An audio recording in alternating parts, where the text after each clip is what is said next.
दोस्तों, ये किस्सा यूसुफ अलैहिस्सलाम का है। जैसा कि आप सभी जानते हैं कि हज़रत मोहम्मद सल्लल्लाहु अलैहि वसल्लम अल्लाह के आखिरी नबी हैं। इसी तरह यूसुफ अलैहिस्सलाम भी अल्लाह के नबी हैं। हमारे बहुत से गैर मुस्लिम दोस्तों को लगता है कि मोहम्मद सल्लल्लाहु अलैहि वसल्लम के आने के बाद इस्लाम आया, जबकि हकीकत यह है कि मोहम्मद सल्लल्लाहु अलैहि वसल्लम से पहले लगभग 1 लाख नबी इस्लाम का पैगाम लेकर आ चुके थे, जिनकी अलग अलग किताबें रहीं, जैसे तौरात, ज़बूर, इंजील, बाइबल और कुरान मजीद। उनकी ज़बानें भी अलग अलग रहीं, अलग अलग देश रहे, बस मकसद एक था, इंसान और इंसानियत की भलाई। वैसे तो हर नबी का किस्सा शानदार है, लेकिन यूसुफ और जुलेखा का किस्सा मेरा पसंदीदा है। इतिहास की कुछ किताबें और कुरान मजीद पढ़ने के बाद लेखक ने इसे अपने अंदाज में लिखा है। ये किस्सा अंधेरों से उम्मीद की तरफ ले जाता है। ये किस्सा किस्मत पर यकीन दिलाता है। ये किस्सा बताता है सच्ची मोहब्बत क्या होती है। ये किस्सा बताता है रिश्तेदारी की ज़िंदगी में क्या अहमियत है। उम्मीद है इस किस्से को आप मजहब का चश्मा ना लगाकर सिर्फ एक किस्सा समझकर सुनेंगे। बात को ज़्यादा ना बढ़ाते हुए आइए किस्सा शुरू करते हैं।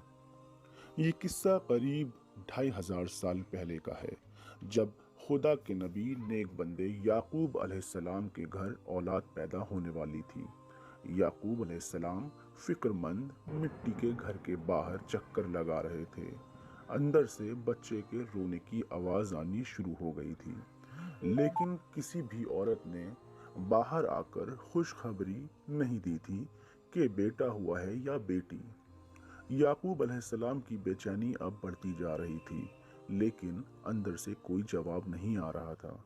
जब कुछ देर हो गई तो याकूब अलैहिस्सलाम की बहन ने बाहर आकर बताया कि मुबारक हो, बेटा हुआ है। याकूब अलैहिस्सलाम ने कहा, और मेरी बीवी राहिल कैसी हैं? बाहर आने में इतनी देर क्यों लगा दी? बहन ने कहा, इस बार अल्लाह ने आपको बेहद खूबसूरत बेटे से नवाजा है। उसके चेहरे पर इतना नूर है कि अंधेरी कोठरी रोशनी से भर गई है।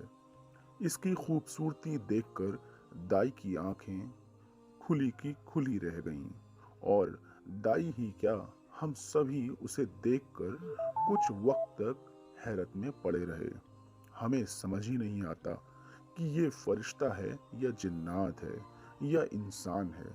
ये जो भी है, खुदा का दिया बेहद खूबसूरत तोहफा है। याकूब अलैहिस्सलाम ने बहन की बात सुनकर खुदा का शुक्र अदा किया और कहा, मेरे नूर नज़र की सूरत तो ज़रा मुझे दिखा दो। याकूब अलैहिस्सलाम की बहन बेटे को लेने अंदर गईं, और जाते ही उनके दिल में एक ख्याल आया। उन्होंने बाहर आकर भाई से कहा, मैं आपको चेहरा ऐसे नहीं देखने दूंगी। आपको चेहरा देखने के बदले में मुझे कुछ इनाम देना होगा। याकूब अलैहिस्सलाम ने कहा, मेरी बहन, मेरे पास जो भी कुछ है सभी तेरा है। तू जो मांगेगी मैं तुझे दे दूंगा। बहन ने कहा, इसे दूध पिलाने के लिए आप बाहर के किसी औरत को नहीं देंगे। 5 साल तक इसकी परवरिश मैं ही करूंगी। याकूब अलैहिस्सलाम ने मुस्कुराते हुए बहन से कहा, ठीक है, इसकी परवरिश तुम ही करना। उस वक्त ये रिवाज था कि बच्चे को दूध पिलाने के लिए बाहर की औरतें ले जाया करती थीं। 5 साल तक बच्चे उन्हीं के साथ रहते थे और परवरिश पाते थे। याकूब अलैहिस्सलाम ने जब बेटे को देखा तो उनकी खुशी का ठिकाना ना रहा। उन्होंने अपने रिश्तेदारों को बुलवाया और कहा, मेरे बेटे यूसुफ के नाम की दावत पूरे शहर कनान को दे दो। कुछ दिन राहिल की खिदमत करने के बाद याकूब अलैहिस्सलाम की बहन यूसुफ को लेकर अपने गांव चली गईं। इधर याकूब भी अपनी बीवियों और बच्चों में मशगूल हो गए। याकूब राहिल तीसरी बीवी थी। इसके पहले उनकी 2 बीवियों से 10 बच्चे थे। उस दौर में ज्यादा बड़ा कुनबा ज्यादा ताकतवर माना जाता था, और आबादी बेहद कम होने की वजह से लोग ज्यादा बच्चे करने को तरजीह देते थे। जैसे आज भी कजाकिस्तान में 6 बच्चे करने वाली औरतों को मेडल दिया जाता है, जापान में 60,000 भत्ता दिया जाता है, और हमारे भारत देश के मिजोरम में 1 लाख रुपए की स्कीम निकाली गई है। खैर, बच्चों की बात तो यहीं ख़त्म करते हैं और किस्सा आगे बढ़ाते हैं। कुछ दिन राहिल की खिदमत करने के बाद याकूब अलैहिस्सलाम की बहन यूसुफ को अपने साथ ले गईं। ये घड़ी राहिल और याकूब दोनों के लिए ही मुश्किल थी, लेकिन याकूब वादा कर चुके थे, इसलिए उन्होंने यूसुफ को जाने दिया और राहिल को यह कहकर सब्र दिया कि बस 5 बरस की ही बात है, जल्द ही यूसुफ फिर हमारे साथ होंगे।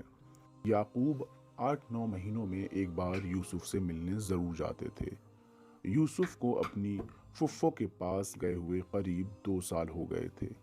इस दौरान खुदा ने याकूब और राहिल को फिर औलाद बख्शी, लेकिन दूसरी औलाद के होते वक्त राहिल इस दुनिया को अलविदा कह गईं। उनके जाने के बाद उनके बेटे बिन्यामीन की परवरिश भी याकूब की बहन ने ही की। याकूब 6-8 महीनों में बहन के घर बच्चों से मिलने जाते रहते थे। बिन्यामीन भी अब 2 साल से ऊपर के हो चुके थे और 5 साल के यूसुफ अब खूबसूरत चेहरे के साथ खूबसूरत बातें भी करने लगे थे। ये देखकर याकूब का दिल बेटे की मोहब्बत के लिए मचल गया। उन्होंने बहन से कहा कि मैं अब अपने बेटे को ले जाना चाहता हूँ। राहिल के बाद मेरी जिंदगी में उदासी हो गई थी। अब मैं देखता हूँ कि मेरा बेटा फिर से मेरी जिंदगी में खुशियां भर देगा। बहन ने जब भाई की आंखों में यूसुफ के लिए बेचैनी देखी तो कहने लगी, ठीक है, आप आज आराम कीजिए, मैं कल यूसुफ को अच्छे से नहला धुला कर तैयार कर दूंगी, तब आप उसको ले जाना। याकूब की बहन सारी रात यूसुफ को सीने से लगाए लेटी रहीं। उनका दिल किसी भी तरह यूसुफ को खुद से दूर भेजने के लिए राजी नहीं था, इसलिए उन्होंने सुबह होते होते उन्हें रोकने की एक तरकीब सोच ली थी। सुबह यूसुफ को तैयार कर उन्होंने याकूब के काफिले के साथ रवाना कर दिया और रवानगी से पहले चुपके से यूसुफ की कमर से अपना पुश्तैनी कीमती कमरबंद बांध दिया। जब याकूब का काफिला थोड़े से फासले पर पहुंचा तो उनकी बहन ने कमरबंद चोरी होने का शोर मचा दिया। आसपास घर में ढूंढने के बाद लोगों ने याकूब के काफिले को रोक लिया और उन्हें वापस गांव ले आए। पूरे काफिले की तलाशी शुरू कर दी गई और बिल आखिर वो कमरबंद यूसुफ के पास से बरामद कर लिया गया। उस वक्त ये कानून था कि अगर कोई चोरी करते पकड़ा जाता था तो चोर को 1 या 2 साल चुराने वाले के यहाँ गुलामी करनी पड़ती थी, और उनकी तरकीब की वजह से उन्होंने यूसुफ को 2 साल के लिए और खुद के पास रोक लिया था। याकूब अलैहिस्सलाम उनकी चाल को बेहद अच्छे से समझ रहे थे और बहन की आंखों में झांक रहे थे, लेकिन बहन ने शर्मिंदगी की वजह से याकूब अलैहिस्सलाम की आंखों में नहीं देखा और यूसुफ को सीने से लगाकर घर ले गईं। याकूब ने बहन की चाल पर सब्र किया और बिन्यामीन को लेकर घर वापस आ गए। वैसे तो बहन ने यूसुफ को 2 साल के लिए अपने पास रखा था, लेकिन खुदा को कुछ और ही मंजूर था। थोड़ा अरसा बीता और याकूब अलैहिस्सलाम की बहन इस दुनिया से दूसरी दुनिया में कूच कर गईं, यानी उनका इंतकाल हो गया। इंतकाल के बाद याकूब अलैहिस्सलाम बहन के घर से यूसुफ को अपने घर ले आए। वक्त हवा की तरह पंख लगाकर उड़ने लगा। यूसुफ की उम्र भी करीब 12 साल हो गई थी। उम्र के इस पड़ाव पर उन्होंने एक रात ख्वाब देखा कि कोई घुड़सवार उनसे कहता है, यूसुफ उठ और अपनी छड़ी यानी आदम का डंडा जमीन पर गाड़ दे। यूसुफ अलैहिस्सलाम ने ऐसा ही किया। उसके बाद वो देखते हैं कि उनके सारे भाई अपनी अपनी छड़ी लेकर आ गए और यूसुफ की छड़ी के सामने उन्होंने गाड़ दिया। देखते ही देखते यूसुफ अलैहिस्सलाम की छड़ी में से कोपलें फूटनी शुरू हुईं और वो बड़ा होते होते درخت بن گیا، اس میں خوبصورت پھل لگ گئے اور اس پیڑ سے روشنی نکلنے لگی۔ اس روشنی کے اجالے میں سبھی بھائیوں نے طرح طرح کے پھل توڑ کر کھائے اور اپنے بھائی کی خوب تعریف کی۔ کچھ دن بعد یوسف نے دوسرا خواب دیکھا۔ وہ دیکھتے ہیں کہ وہ اور ان کے بھائی کسی جنگل میں ہیں اور لکڑیاں چن رہے ہیں۔ اس کے بعد ان کے بھائیوں نے اپنی لکڑیاں ایک جگہ رکھ دیں اور اس کے سامنے یوسف نے اپنی لکڑیاں رکھ دیں۔ یوسف علیہ السلام دیکھتے ہیں کہ بھائیوں کی لکڑیاں کالی ہیں اور یوسف کی لکڑیاں سفید ہیں۔ تبھی ایک بزرگ وہاں حاضر ہوئے اور انہوں نے ایک طرف یوسف کی لکڑیاں رکھیں اور دوسری طرف ان کے بھائیوں کی۔ یوسف کی لکڑیاں زیادہ بھاری تھیں بھائیوں کی لکڑیوں کے مقابلے۔ یہ دیکھ کر بھائیوں نے یوسف کی لکڑیوں کی خوب تعریف کی۔ پھر کچھ دن بعد یوسف اپنے والد یعقوب علیہ السلام کی گود میں سو رہے تھے۔ اچانک گھبرا کر اٹھ گئے۔ ان کا پورا بدن پسینہ پسینہ ہو گیا تھا اور سانسیں تیز تیز چل رہی تھیں۔ یوسف کا یہ حال دیکھ کر یعقوب علیہ السلام بھی گھبرا گئے اور کہنے لگے، میرے بیٹے، تمہیں کیا ہوا؟ تم اتنے گھبرائے کیوں ہو؟ کیا تمہاری طبیعت ٹھیک نہیں؟ یوسف علیہ السلام نے خود کو سنبھالا اور لمبی سانس لے کر چھوڑی۔ پھر کہنے لگے، ابا جی، میں پچھلے کچھ دنوں سے عجیب عجیب خواب دیکھ رہا ہوں اور ان خواب کی وجہ سے میں بے حد پریشان رہتا ہوں۔ میں سوچتا رہتا ہوں کہ یہ خواب مجھے کیوں آتے ہیں اور ان کا کیا مطلب ہے۔ یعقوب علیہ السلام نے کہا، بیٹے، ذرا مجھے اپنے خوابوں کے بارے میں بتاؤ، ہو سکتا ہے میں تمہاری کچھ مدد کر پاؤں۔ یوسف علیہ السلام نے کہا، ابا جان، میں دیکھتا ہوں کہ میں ایک بہت اونچے اور بڑے پہاڑ پر بیٹھا ہوں جس کے چاروں اور نہریں بہہ رہی ہیں اور وہ پہاڑ بے حد ہرا بھرا ہے اور اس پر پھل کے پیڑ لگے ہیں اور کوئی شخص وہاں کھڑا دنیا کے سارے خزانوں کی چابیاں میرے ہاتھ میں دے رہا ہے۔ میں چابیاں لے کر اوپر نگاہ کرتا ہوں تو ساتوں آسمانوں کے دروازے کھلے نظر آتے ہیں اور پھر انہی دروازوں سے 11 ستارے اور چاند سورج اس پہاڑ پر اتر آئے ہیں اور وہ مجھے سجدہ کر رہے ہیں، جس وجہ سے میرا دل دہل گیا اور میں گھبرا کر اٹھ گیا۔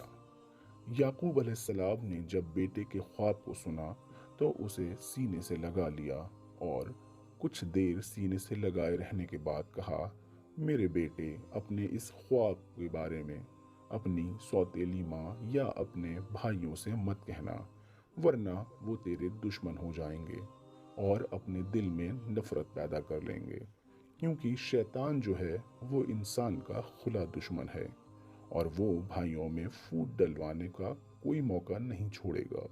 پھر حضرت یعقوب نے انہیں اپنی گود سے اتار کر اپنے سامنے بیٹھایا اور کہا، میرے بیٹے، تیرا یہ عجیب و غریب خواب انشاءاللہ ضرور پورا ہو کر رہے گا۔ تیرا یہ پروردگار تجھ کو میری تمام نسل میں سب سے اونچا اور عزت مند شخص ثابت کرے گا اور تجھے وہ خوابوں کو تعبیر جاننے کا بہترین علم دے گا اور تیری نسل میں بڑے بڑے عالم اور رسول پیدا کرے گا، کیونکہ وہ خدا بہت دینے والا ہے اور رحم کرنے والا ہے۔ بے شک اس خدا کے راز وہی جانتا ہے اور وہ کب کہاں کیسے راستہ بناتا ہے یہ بھی بس وہی جانتا ہے۔ یوسف اور یعقوب علیہ السلام جب یہ ساری بات آپس میں کر رہے تھے تو دروازے پر کھڑی ان کی بیوی والیہ یہ ساری باتیں چھپ کر سن رہی تھی۔ اس نے فوراً جا کر یہ ساری بات اپنے بیٹوں میں بتا دی۔ یہ ساری بات جب بیٹوں نے سنی تو ان کو بڑا غصہ آیا۔ ایک نے کہا، لو جی، ابھی تک تو یوسف کی خوبصورتی کی وجہ سے ہی پریشان تھے، اب ان کے خوابوں کو بھی جھیلو۔ دوسرے نے طنز دے کر کہا، دیکھنا، اب اسرائیل کی نسل میں یوسف ہی یوسف کے چرچے ہوں گے، باقی کسی بیٹے کی خوبی نظر ہی نہیں آئے گی۔ ارے حد ہو گئی، एक कम उम्र लड़का ऐसे उलूल जुलूल ख्वाब देखेगा और वालिद मोहतरम उसकी बातों पर यकीन करते रहेंगे? भला इतना बड़ा ख्वाब कैसे पूरा हो सकता है? अक्ल भी तो इस बात को मानने को तैयार ही नहीं होती। लेकिन नहीं, उनका यूसुफ तो सच्चा है और उसकी कही हर एक बात सच्ची है। तीसरे ने कहा, अच्छा अब ये बताओ इसकी तदबीर क्या होगी? आंखों देखकर तो ये मक्खी हमसे नहीं निकली जाएगी और ना ही मैं उसकी गुलामी किसी भी कीमत पर कबूल करूंगा। उसकी गुलामी कबूल करने से बेहतर तो मैं मरना पसंद करूंगा। चौथे ने कहा, हमारा सबसे अक्लमंद भाई इस महफिल में मौजूद नहीं है, चलो उसी से चलकर इस बारे में मशवरा करते हैं, वही बताएगा कि आगे क्या करना है। इस बात पर सबने हामी भरी और रोइल के पास चल दिए। जब रोइल ने ये ख्वाब सुना तो वो फिक्रमंद हो गया। उसने कहा, मेरे भाइयों, ये कोई आम ख्वाब नहीं लगता और अल्लाह की ज़ात किसी भी काम को करने पर कादिर है। वो चाहे तो राजा को फ़कीर बना दे और फ़कीर को राजा बना दे। अगर ये ख्वाब उसे सच्चा करना हुआ तो ना तो इसे मैं रोक सकता हूँ और ना ही तुम। रोइल की बात पर दूसरे भाई समून ने भी इत्तेफाक किया और कहा, वालिद हमारे अल्लाह के नेक बंदे हैं, वो यूसुफ को झूठा दिलासा नहीं देंगे। अगर ये ख्वाब सच्चा हो गया तो फिर हमें यूसुफ के झंडे तले आना ही होगा। इसलिए बेहतर ये है कि जैसा चल रहा है हम वैसा चलने दें और अपनी ओर से कोई तदबीर ना करें। खैर, गुस्से को अपने दिल में दबाते हुए सभी भाई वहां से चले गए। लेकिन वक्त गुजरने के साथ साथ उनकी हसद बढ़ती ही जा रही थी। वो जब जब याकूब और यूसुफ को साथ देखते तो उनके माथों की रगों में खून दौड़ जाता। वो जब जब याकूब के सीने से लगे यूसुफ को देखते जल भुन जाते और इधर याकूब और यूसुफ इस नफरत से बेखबर थे। याकूब अपनी बेपनाह मोहब्बत यूसुफ पर लुटा रहे थे और सारे भाई बाप के अदब और डर की वजह से खामोशी इख्तियार किए हुए थे। लेकिन ये खामोशी किस तूफान को लाने वाली थी, ये बस रब ही जानता था।